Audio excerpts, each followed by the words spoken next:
Hello my dear friends. కొందరి జీవితంలో కొందరు వ్యక్తులు ఎప్పుడు కలిసే ఉంటారు.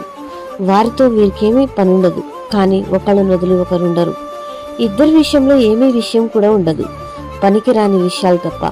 ఇలాంటి వారితో మన సమయం వృధా తప్ప ఇంకేమీ ఉండదు. మీరు మీ జీవితానికి మాత్రమే సమయాన్ని కేటాయించండి. గతంలో చెప్పుకున్నాం, మీ సర్కిల్ మీదేనని. మీ సర్కిల్లో మీరే ఉన్నారు. ఇలాంటి వాటన్నిటికీ దూరంగా ఉండండి మై డియర్ ఫ్రెండ్స్. ఇతరుల సమస్యల్ని మీ సమస్యలుగా భావించి సమస్యల చట్రంలో ఇరుక్కోవడం మూలాన మీ భవిష్యత్తు దెబ్బతినడం ఖాయం. బాధ్యత మాత్రమే వహించండి, సెంటిమెంట్ వద్దు. ఇలా మీకున్న ప్రేమలు సెంటిమెంట్లకు మెల్లగా దూరంగా ఉండడం అలవాటు చేసుకున్నప్పుడే మీరు అనుకున్నది సాధిస్తారు. మొహమాటానికి అలవాటు పడ్డారంటే మీ అభివృద్ధి ఆగిపోతుంది మై డియర్ ఫ్రెండ్స్. ఇది చదవడానికి కొద్దిగా కటువుగా ఉండొచ్చు, కానీ ఇదే నిజం. మీరు మీ లక్ష్యాన్ని సాధించాలనుకున్నప్పుడు దేనిపై మోహం ఉండకూడదు. అడాల్ఫ్ హిట్లర్ ఉన్నారు కదా, హిట్లర్ మామూలు వ్యక్తి కాదు. భారతదేశ యుద్ధ తంత్ర విద్యలన్నీ నేర్పినవాడు.